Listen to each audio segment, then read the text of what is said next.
Next exercise है आपकी 11 chapter मैं करा रही हूँ, मेंस्ट्रुएशन। आपका जो 12, 13 और 16 ये सिलेबस में से कट हो गई है, लेकिन मैं फिर भी एक बार चेक करके उसमें से जो एक आधा टॉपिक है वो मैं आपको करा दूँगी। बाकी 11 और 13 चैप्टर जो हैं आपके अभी सिलेबस में रहते हैं, तो मैं वो आपको पहले करा देती हूँ, उसके बाद मैं वो एक्सरसाइज कराऊँगी आपको, ठीक है। पहले मैं आपको करा रही हूँ मेंस्ट्रुएशन। इसमें सबसे पहले बेसिक चीज़ें जो हैं उनको समझने के लिए आप बेसिक चीज़ें जो हैं वो करा रही हूँ। देखो सबसे पहले क्या है, सर्कमफ्रेंस ऑफ सर्कल। ये सर्कल का सर्कमफ्रेंस है। जैसे चलो सर्कल नहीं, पहले मैं आपको कराती हूँ स्क्वायर। ये स्क्वायर है। स्क्वायर क्या होता है, जिसकी 4 साइड्स क्या होती है, इक्वल होती हैं, मतलब चारों साइड्स क्या है, इक्वल है। अगर हमें स्क्वायर का एरिया निकालना है तो हम क्या करते हैं, कैसे निकालते हैं स्क्वायर का एरिया, साइड मल्टीप्लाई साइड।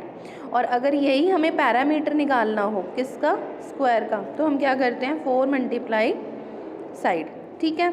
अब देखो एरिया और पैरामीटर में डिफरेंस क्या होता है कि जैसे बच्चे कई बार कंफ्यूज हो जाते हैं कि मैम एरिया हमें कैसे पता लगेगा, पैरामीटर कैसे पता लगेगा।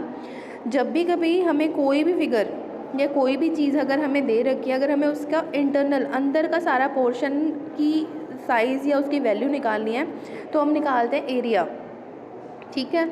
जैसे मान लो मैंने अब दे दिया कि ये एक रूम है, इस रूम के अंदर मुझे टाइल्स लगानी है, तो टाइल के लिए मुझे कितनी टाइल लानी पड़ेगी, कितना खर्चा होगा इसके, तो आप खुद ही समझ जाना कि टाइल्स जो है वो कहाँ लगती हैं, रूम के अंदर लगेंगी। तो हम क्या निकालेंगे, इसका एरिया निकालेंगे। अब जैसे कि मान लो अगर मैंने आपको कहा कि ये एक गार्डन है, इस गार्डन के चारों तरफ मुझे फेंस लगानी है, बाउंड्री बनानी है, तो इस बाउंड्री को बनाने के लिए मुझे जो एजेस है इसकी, ये इस एजेस पे मुझे क्या करना पड़ेगा, बाउंड्री लगानी पड़ेगी, मतलब बाहर की तरफ। तो मैं क्या निकालूंगी, इसका पैरामीटर निकालूंगी, ठीक है। तो एरिया और पैरामीटर में डिफरेंस समझ में आ गया आपको। ऐसे ही रेक्टेंगल है, रेक्टेंगल का एरिया कैसे निकालते हैं, वो क्या होता है, लेंथ मल्टीप्लाई में ब्रेथ। और पैरामीटर कैसे निकालते हैं, 2 मल्टीप्लाई लेंथ प्लस में ब्रेथ, क्योंकि जो लेंथ और ब्रेथ होती है वो क्या होती हैं, 2 होती हैं, तो इसलिए 2 से मल्टीप्लाई कर देते हैं। और रेक्टेंगल में क्या होता है, अपोजिट साइड्स क्या होती हैं, इनकी इक्वल होती हैं, और जो एंगल्स होते हैं वो क्या होते हैं, 90 डिग्री के होते हैं। ये इसकी प्रॉपर्टी है, ठीक है। अच्छा, नेक्स्ट टॉपिक है इसमें आपका सर्कल, सर्कमफ्रेंस ऑफ सर्कल। अब देखो इन फिगर्स में आपने क्या निकाला है, इन फिगर में आपने निकाला है एरिया। आपको क्लियर हो गया होगा। देखो स्क्वायर दे रखा है, फिर से बता रही हूँ, अगर मुझे अंदर का, इस स्क्वायर के अंदर का जितनी भी वैल्यू निकालनी है तो हम क्या निकालेंगे, एरिया निकालेंगे। और अगर इसकी बाहर की साइड, जैसे कि मान लो मैंने अभी आपको बताया, जैसे मुझे फेंस लगानी है, ये एक गार्डन है, तो मैं इसकी एजेस पे लगाऊंगी फेंस, बाउंड्री जो बनाऊंगी बाहर की तरफ बनाऊंगी, तो मैं हम क्या कैलकुलेट करेंगे, पैरामीटर कैलकुलेट करेंगे। सेम रेक्टेंगल है, अगर मान लो ये रूम है, ये रेक्टेंगल रूम है, अगर मुझे इसके अंदर टाइल्स लगानी है तो मैं टाइल्स कहाँ लगाऊंगी, रूम के अंदर लगाऊंगी, तो हम क्या कैलकुलेट करेंगे, एरिया। अगर मुझे बाउंड्री लगानी है, कोई चीज़ बांधनी है, फेंस लगानी है, तो मैं क्या करूँगी, इसकी एजेस पे बाहर लगाऊंगी, तो हम क्या कैलकुलेट करेंगे, पैरामीटर। ऐसे ही होता है सर्कल।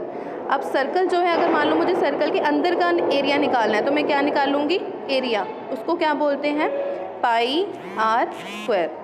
और अगर मुझे इसी सर्कल की बाउंड्री की वैल्यू निकालनी है, एजेस की, तो मैं क्या निकालूंगी, पैरामीटर नहीं निकालते हैं हम, क्या निकालते हैं इसमें, सर्कमफ्रेंस निकालते हैं।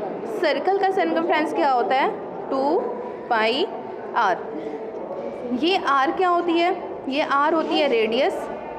जो सर्कल है, सर्कल में जो ये पूरी लाइन दे रखी होती है मिड से, उसको बोलते हैं डायमीटर, ठीक है। डायमीटर को जब हम हाफ कर देंगे तो हमारी क्या आ जाती है, रेडियस आ जाती है। मतलब डायमीटर अगर 6 दे रखा हो तो मैं इसको हाफ कर दूंगी तो क्या आ जाएगी, मेरी रेडियस आ जाएगी। फिर दे रखिए पाई, पाई की वैल्यू क्या होती है, 3.14। इसकी वैल्यू 3.14 ही क्यों होती है, जब आप इसकी एजेस से इसको काउंट या इसको मेजर करने लगेंगे ना, तो एक लाइन जो इसकी कवर होगी, जितना भी आपके पास जो मटेरियल है, कोई बाउंड्री के लिए लेस है, कुछ भी है, तो ये इक्वल पार्ट्स में 3 बार डिवाइड होगा सर्कल।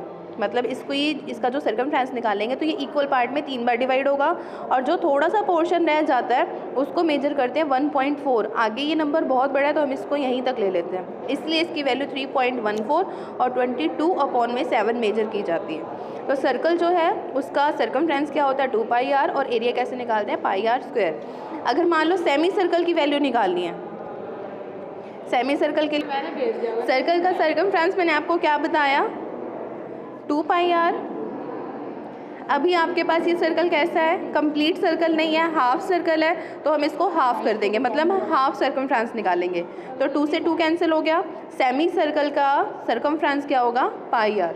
ठीक है, मैंने आपको फॉर्मूले करा दिए हैं, इनको रिवाइज़ करना, फिर मैं आपको आगे टॉपिक करा दूँगी।